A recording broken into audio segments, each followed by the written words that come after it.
फलदार वृक्ष लगाए हैं पूरे 6 एकड़ में और 2.5 एकड़ में खस का पौधा लगा हुआ है। पंचायत की तरफ से लीज पर मिली है ये। इसमें हम लोगों ने एग्रीमेंट साइन भी किया है। इसके लिए ज़्यादा कुछ खर्च भी नहीं लगता, आसानी से लगा सकते हैं और महिलाएं इसको आसानी से कर सकती हैं, इसलिए हमें बहुत अच्छा लगा।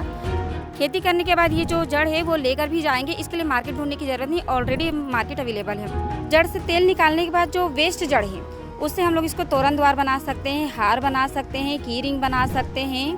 इन पौधों की खेती के साथ हम लोगों को बहुत अच्छी शुरुआत हुई है और हम इसके साथ और भी आगे बढ़ना चाहेंगे और भी बहुत कुछ करना चाहेंगे।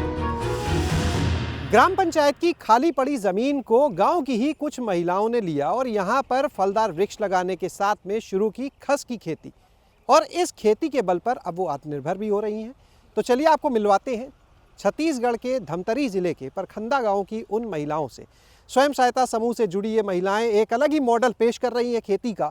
तो हमारे साथ में इस समय वो महिलाएं, वो स्वयं सहायता समूह की दीदियाँ मौजूद हैं जो यहाँ पर कुछ अलग हटकर खेती कर रही हैं।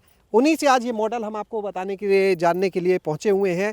तो सबसे पहले जो समिति के अध्यक्ष हैं उनसे बात करेंगे। क्या है ये पूरा मॉडल, ये ग्राम पंचायत की खाली पड़ी ज़मीन, कितनी ज़मीन थी, क्या कर रहे हैं अभी आप लोग? जी ये 6 एकड़ ज़मीन है जो पहले खाली पड़ी हुई थी। कुछ नहीं होता था? जी कुछ नहीं होता था, पूरा खाली था यहाँ पर ये। उसके बाद हमें पंचायत की तरफ से लीज पर मिली है ये। इसमें हम लोगों ने एग्रीमेंट साइन भी किया है और अभी फलदार वृक्ष लगाए हैं पूरे 6 एकड़ में और 2.5 एकड़ में खस का पौधा लगा हुआ है। खस को चुनने के पीछे वजह क्या है? खस ही क्यों? खस जो है एक औषधि पौधा है, इससे क्या है मतलब कोई नुकसान भी नहीं है और ये खस का पौधा लगाने में हमें बहुत आसानी हुई और हमें पादप औषधि बोर्ड की तरफ से खस लाकर भी दिया है, लगाने का तरीका भी बताया है, इसका प्रशिक्षण भी दिया है और हम लोगों को ये बहुत अच्छा लगा क्योंकि इसको कोई जानवर नुकसान भी नहीं पहुंचाता है और ये हमारा नदी किनारे रेतीली ज़मीन पर होता है और इसके लिए ज़्यादा कुछ खर्च भी नहीं लगता, आसानी से लगा सकते हैं और महिलाएं इसको आसानी से कर सकती हैं, इसलिए हमें बहुत अच्छा लगा और हमने इस खस के पौधों को चुना है जिसे हम अपने लिए कुछ आय प्राप्त कर सकें। अभी तो हम देख रहे हैं जड़ आने लगी है ये। हाँ, तो क्या करेंगे अब इसका? ये फसल तैयार है ये? जी फसल ये क्या करेंगे इसका? खेती करने के बाद ये जो जड़ है वो लेकर भी जाएंगे, इसके लिए मार्केट ढूंढने की जरूरत नहीं, ऑलरेडी मार्केट अवेलेबल है। हम पहले से तय हो गया सब? पहले से तय हो चुका हो गया एग्रीमेंट वो भी? हाँ वो भी हो चुका है। तो कुछ एडवांस मिला या नहीं? हाँ बिल्कुल, हम लोगों को एडवांस दिया था। जब पहले शुरू में हम लोग इसका खेती का जब पौधा भी नहीं लगाए थे उससे पहले ही हम लोगों को खेती करने के लिए 2.5 एकड़ के हिसाब से 12,500 रुपये मिला था और उसके बाद कुछ टाइम बाद हमें और जैसे अभी ये पौधा तैयार हो गया है तो ये पौधा कटिंग करने से पहले कुछ अग्रिम राशि और देने वाले हैं। उसके बाद टोटल राशि हमको ये पौधा जब कटिंग करके हम उनके हाथ में हैंडओवर कर देंगे तो बचत पैसा भी हमको मिल जाएगा। त्रिवेणी जी ये बताइए, इससे पहले आप लोग क्या खेती यहाँ पे करते रहे? नहीं कुछ नहीं करते थे सर, सब किसान घर हैं। में खेती बाड़ी तो होगी? किसानी करते थे। क्या करते हैं? धान बोते थे। धान और इसकी अगर तुलना करें तो ज़्यादा अच्छा क्या है? खस है। क्यों? क्योंकि इसमें लागत बहुत कम है और धान के अपेक्षा इसमें मुनाफा ज़्यादा है। समझाएंगे कैसे? मतलब उसमें ज़्यादा खाद है, पानी है, ऐसी उसमें ज़्यादा लागत आता है और इसमें वैसी नहीं है, इस हिसाब से इसमें फ़ायदा ज़्यादा है। आप बताइए, लगाया कब था इसे आपने खस को? जुलाई में। तो अभी इतना समय हो गया है, इतने समय में क्या ध्यान देना पड़ा इस फसल पे, क्या मेहनत करनी पड़ी? पौधा को पहले लगाए, फिर निंदाई छटाई किए, बीच में खाद दिए, उसके बाद पत्तों का कटिंग किए, उसको रेगुलर पानी पिलाना पड़ रहा है, देख रेख करना पड़ा। और कोई अलग से खाद या किसी चीज़ की ज़रूरत यहाँ पे? औषधि बोर्ड वाले जो देते हैं ना उसी को डालते हैं, अलग से अपने हिसाब से नहीं डाले हैं। फसल कैसी आ रही है इस बार, अभी निकाल के जो देख रहे हैं कैसी है? अभी तो अच्छी है, अब पहला बार है तो जब पूरी तरह से पक के तैयार होगा ना और जब पूरा निकलेगा तब समझ में आएगा। डर तो है नहीं? पहले ही तब तय हो चुका है, दाम बिकी जाएगी। हाँ बिकने का कोई डर नहीं है, लेकिन अब थोड़ा सा संकोच ये है कि पता नहीं कितना प्रॉफिट होगा नहीं होगा, क्योंकि हम लोग लागत भी लगा चुके हैं बहुत सारा।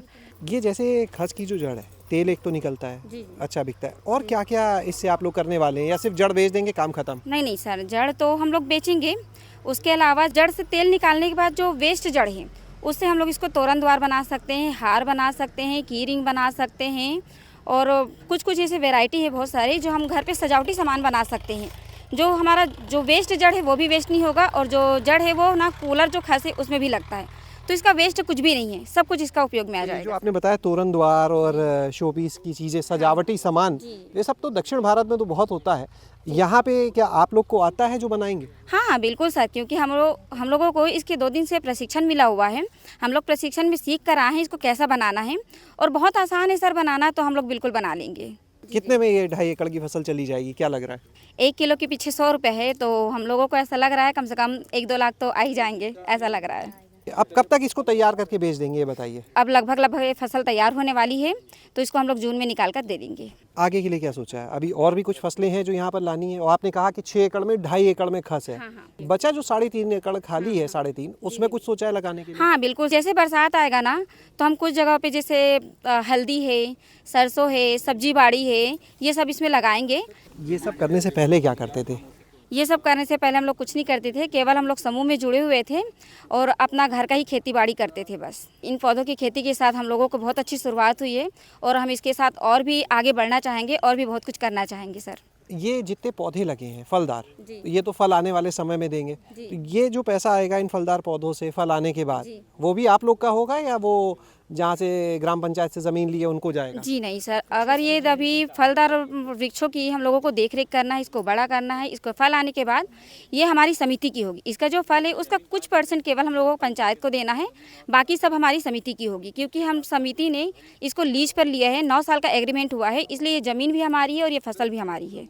1 एकड़ में यहाँ पर तुर्केश्वरी जी कितना लगाया है आप लोगों ने जड़ जो लगा? यहाँ पर 20,000 पौधे लगाए हैं हम लोग। इस बार तो आपको बाहर से मिल गया, अगली बार जैसे लगाएंगे तो वो क्या खुद तैयार करेंगे, अब मिलेगा? नहीं सर, हमारे यहाँ तो पौधा तैयार है, हमें बाहर से पौधों की ज़रूरत नहीं है। इसी पौधे से हम यहाँ पर लगा भी सकते हैं और कुछ पौधे से जैसे एक बहुत सारा जड़ है तो एक पत्ता हमें निकालना होता है, एक जड़ उसमें, तो एक जड़ ही लगभग 25-30 जड़ देता है हमें, तो इसी जड़ से हम लोग यहीं पर लगाएंगे, हमें बाहर से ज़रूरत नहीं पड़ेगी, बल्कि हम अगर चाहे तो बाहर दे सकते हैं। बहुत बहुत धन्यवाद आप लोग का, बहुत अच्छा मॉडल आप लोग काम कर रहे हैं। तो आपने देखा एक मॉडल ऐसा भी जो बहुत हटके है, बेकार ज़मीन को काम का भी बनाया गया, उपजाऊ बनाया गया, और यहाँ पर अब जिस तरह से फलदार पौधे लगाए गए, खस की खेती की जा रही है, और मॉडल ऐसा कि सिर्फ तेल नहीं निकलेगा बल्कि उससे क्षेत्रफल बढ़ाने में भी मदद मिलेगी इस फसल का, और साथ ही उससे बनाए जाएंगे कई घर के सजावटी सामान भी। शैलेश अरोरा, गाँव जंक्शन। गाँव जंक्शन को सभी सोशल मीडिया प्लेटफॉर्म्स पर फॉलो करें। व्हाट्सएप चैनल और जीमेल आईडी पर भी संपर्क साध सकते हैं।